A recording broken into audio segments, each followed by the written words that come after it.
Assalamualaikum warahmatullahi wabarakatuh. Halo semuanya. Nah, bertemu kembali dengan aku, Vanessa Diana, dari kelas Teknik Informatika A UNESA tahun 2021 dengan NIM 2105120417.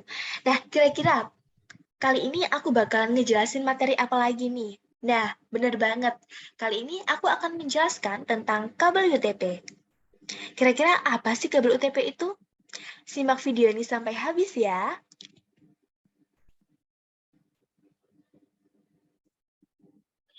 Nah, kita akan mengenal pengertian dari kabel UTP. Kabel UTP sendiri merupakan singkatan dari Unsile Dot Twisted Pair, yaitu jenis kabel ini terbuat dari bahan penghantar tembaga yang mempunyai isolasi dari plastik dan terbungkus oleh bahan isolasi yang dapat melindungi dari api dan juga kerusakan fisik. Kabel UTP sendiri terdiri dari 4 pasang inti kabel yang saling berbelit, di mana masing-masing pasang mempunyai kode warna yang berbeda.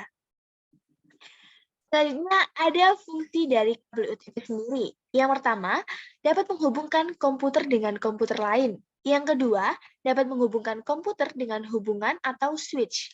Yang ketiga, menghubungkan router dengan hubungan atau switch. Yang keempat, ada kabel UTP digunakan untuk membuat USB extender. Dan yang terakhir, untuk membuat extender ataupun pemanjang kabel printer.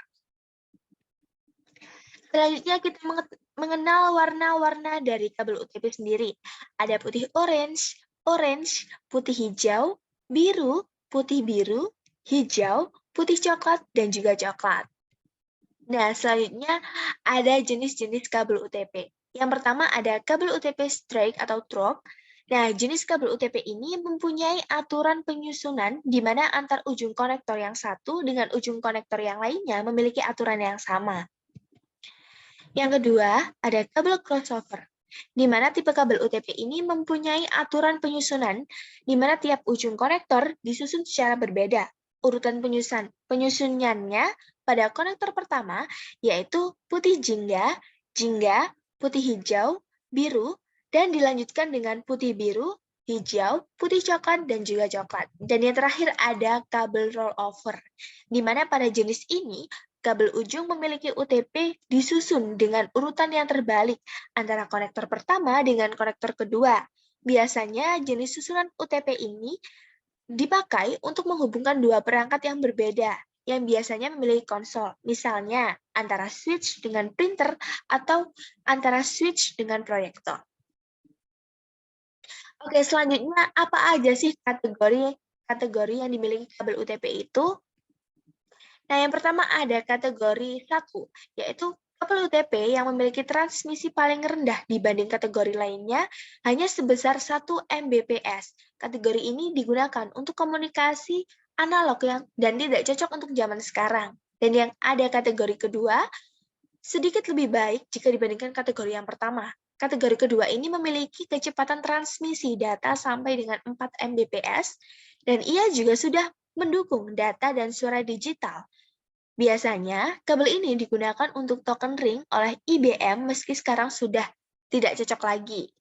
Lalu selanjutnya ada kategori yang ketiga. Nah, kategori yang ketiga ini sudah memiliki kecepatan transmisi hingga 10 Mbps yang cocok digunakan untuk komunikasi data dan digital. Sayangnya, seiring dengan perkembangannya, tak lagi banyak digunakan karena hanya mampu mendukung jaringan 10 base T saja. Nah, selanjutnya ada kategori 4 yang memiliki kecepatan transmisi hingga 16 Mbps. Kategori ini mendukung digunakan pada jaringan Ethernet 10 BSD dan IBM token ring 16 Mbps walau memang sudah mulai tertinggal. Oke, selanjutnya ada kategori 5. Inilah saat satu kategori kabel UTP yang umum digunakan saat ini. Ia memiliki kecepatan hingga 100 Mbps.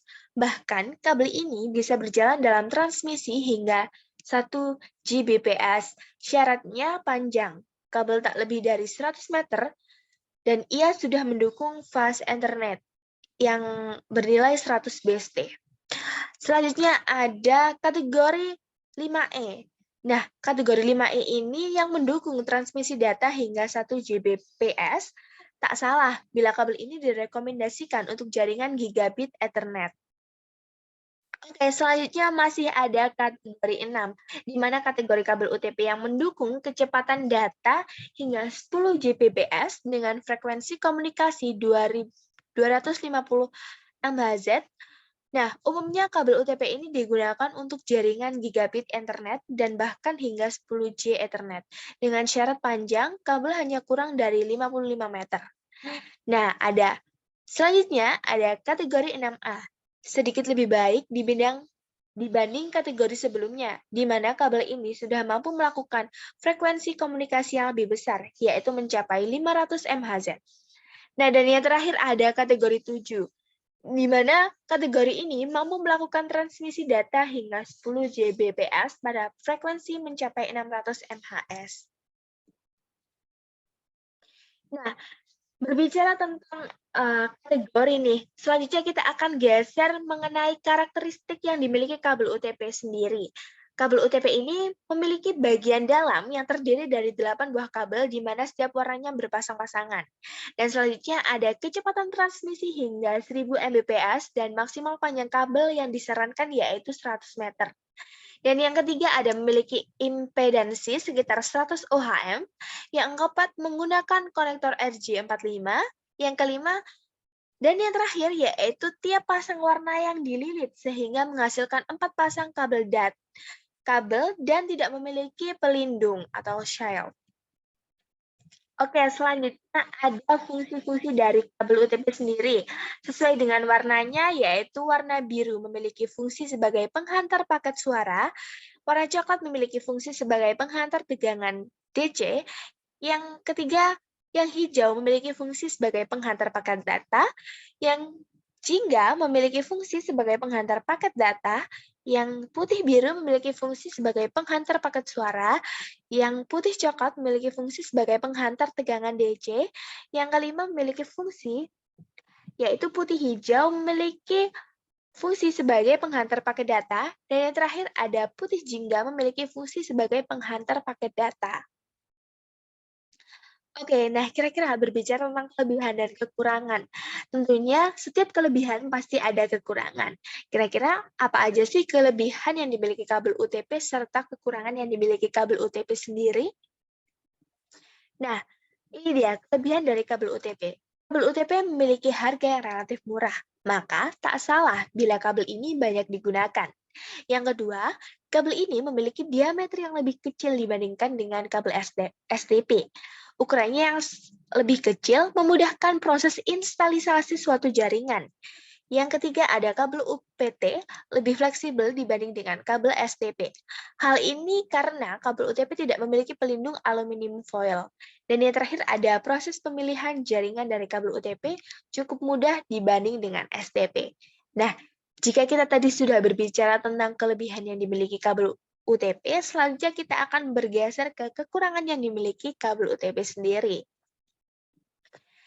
Nah, beberapa kekurangan yang dimiliki antara lain yang pertama yaitu mudah terkenanya gangguan interferensi elektromagnetik dari perangkat lain. Yang kedua ada karena masuk dalam kategori kabel unshielded, maka kabel ini lebih mudah terkelupas. Yang ketiga, tidak cocok untuk skala besar. Yang keempat, jarak jangkauan kabel UTP cukup terbatas, hanya berkisar 100 meter. Dan yang terakhir nih, ada transmisi data yang cenderung lambat, sehingga kalah dengan kabel fiber optik yang terkenal akan kecepatannya. Nah, itu tadi pemaparan materi tentang kabel UTP sendiri. Selanjutnya kita akan mengetahui nih tutorial instalasi kabel UTP. Kira-kira bagaimana ya teman-teman? Apakah kalian penasaran? Oke, kita akan geser ke next selanjutnya. Ada alat dan bahan yang perlu dibutuhkan, yaitu yang pertama ada kabel UTP, yang kedua ada kabel tester, yang ketiga ada konektor RJ45, dan yang keempat adalah crimping tool ataupun tang crimping. Selanjutnya langkah-langkah yang pertama yaitu kupas ujung kabel sekitar 2 cm hingga kabel kecil-kecil yang ada di dalamnya kelihatan. Bisa dilihat seperti contoh yang ada di gambar ini. Lalu yang kedua, pisahkan setiap warna kabel sampai terpisah. setiap warnanya. Susun warna kabel sesuai dengan keperluan. Nah, dalam gambar contoh yang ada di samping ini merupakan contoh perurutan warna dari kabel strike. Oke, selanjutnya yaitu yang ketiga, rapikan kabel sampai rata, lalu potong ujung kabel menggunakan tang crimping ataupun crimping tools tadi ya teman-teman, dan masukkan kabel ke konektor RJ45. Nah, ini sudah ada contohnya di sebelah kiri itu merupakan proses bagaimana pemotongan ujung kabel, dan yang sebelah kanan ada bagaimana cara memasukkan kabel ke konektor RJ45. Nah, yang keempat yaitu langkah yang terakhir yaitu uji kabel menggunakan kabel tester dan kabel UTP siap digunakan. Nah, itu tadi sekilas penjelasan singkat mengenai beberapa pengertian, fungsi, kategori, jenis yang dimiliki oleh kabel UTP dan juga cara instalasi kabel UTP sendiri. Kurang lebihnya saya mohon maaf dan sampai bertemu di video selanjutnya. Terima kasih.